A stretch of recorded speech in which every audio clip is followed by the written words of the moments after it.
હકાભા ગઢવી જે જાણીતા સાહિત્યકાર પણ છે તેઓ અત્યારે હાલ પતંગની મજા જે છે તે માણી રહ્યા છે। ટેરેસ ઉપર તમે જોઈ રહ્યા છો કે એમની પતંગ આસમાને જે છે તે જોવા મળી રહી છે।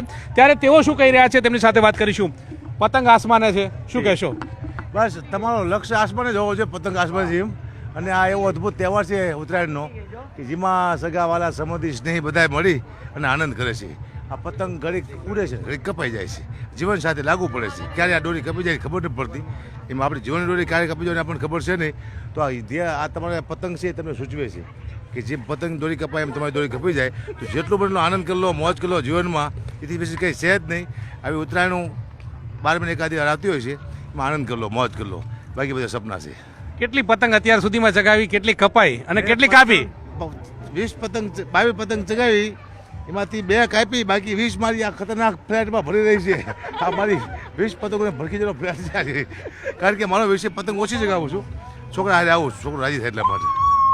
અને લોકો અત્યારે પતંગ ચગાવી રહ્યા છે, એમને સુરક્ષાને લઈને કેવા પ્રકારની વાત કરશો, શું કહેશો? જી, ચાઇના દોરી બહુ નુકસાનકારક છે, જે પક્ષીને બહુ નુકસાન કરે છે, આપણા હાથને નુકસાન કરે છે, માણસોને નુકસાન કરે છે।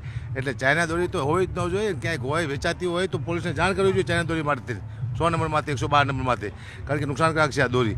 અને પહેલાં આવી દોરીઓ હતી નહીં, પહેલાં તો સાદી દોરીઓ હતી, ખબર ન પડતી, એવા કાચા દોરાની પતંગ ઉડતી। હવે કંઈક અલગ દોરીઓ આવી છે, માણસના ગળા કાપી નાખે એવી, એટલે આવી દોરી વાપરવી નહીં કોઈ દિવસ, કારણ કે આપણે જો હાથના બધા હાથમાં બધું બાંધવું પડે ત્યારે આ પતંગ ચગાવી શકો છો, એટલે યોગ્ય છે ને આ દોરીઓ। પણ આનંદનો દિવસ છે, મોજ કરો, આનંદ કરો, બાકી કશું છે। જય સીતારામ। સાહિત્યમાં પતંગની સાથે વણવું હોય તો કેવી રીતે હકાભા ગઢવી વણશે? સાહિત્યમાં નહીં, હું જોક્સમાં મળી આપું, જેમ કે જોક્સમાં આવ્યું, કારણ કે હું વધુ જોક્સ મારા પિતાજીને કહેતો હોઈશું કે મારા પિતાજી બધું 700-800 વીઘા જમીન વેચી નાખી। હમણાં મને કોઈ કીધું કે પપ્પા તમે પતંગ ઉડાડો છો આ ઉંમરે? બધું જમીન તો મારા બાપુએ ઉડાડી દીધી છે, હવે ખાલી પતંગ છે હું ઉડાડું છું, બાકી ઘણું બધું ઉડાડી દીધું બાપુએ, પતંગ છે ઉડાડવા છે, બાકી કંઈ છે નહીં। બીજું કાંઈ કેવું હોય તો?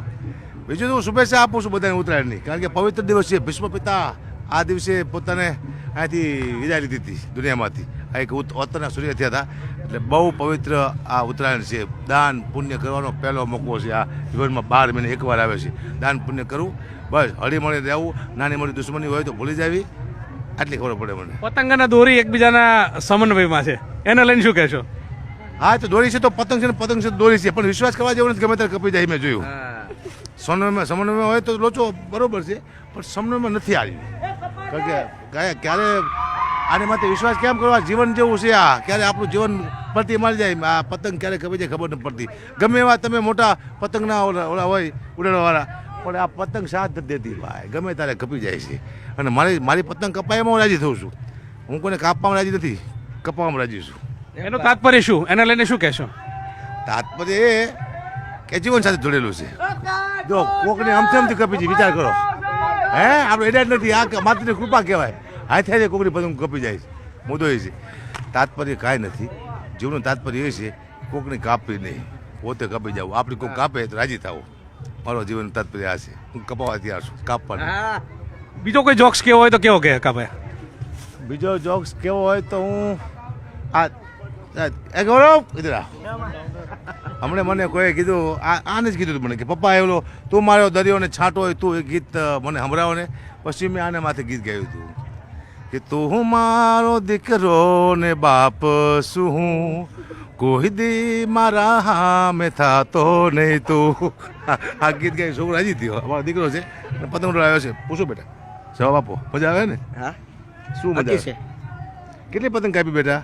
હે કેટલી પતંગ કાપી? બીજી કાપી અને બીજી જઈ કેટલી? એ તમે નાખી જેટલી ગઈ એટલી, એ મને ઊંચી કરીને આપે છે ઉડાડી, અને હું કપાઈ નાખું છું, આવું છે। પણ મજા આવી। આ બધું દેવ પગલી મારો મિત્ર છે, બીજા સારા। શું સંદેશ આપશો, શું સંદેશ આપશો?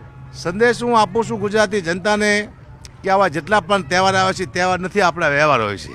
આમાં સગા સંબંધી વાલા સ્નેહી થોડા મન દુઃખ હોય ભૂલી જાય છે, માણસો ભેગા થઈ જાય છે।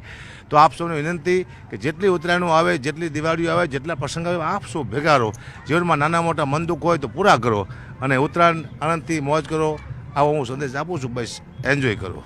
ચોક્કસથી તો ઉત્સાહ ઉમંગ સાથે તહેવારની ઉજવણી કરો, તહેવાર નહીં પરંતુ આ વ્યવહાર છે તે પ્રકારની વાત સાથે ઉત્તરાયણનું પર્વ જે છે તે હકાભા ગઢવી પરિવાર સાથે મનાવી રહ્યા છે। કેમેરા પર્સન અમિત શર્મા સાથે ગૌતમ શ્રીમાળી, ન્યૂઝ 18 ગુજરાતી, અમદાવાદ।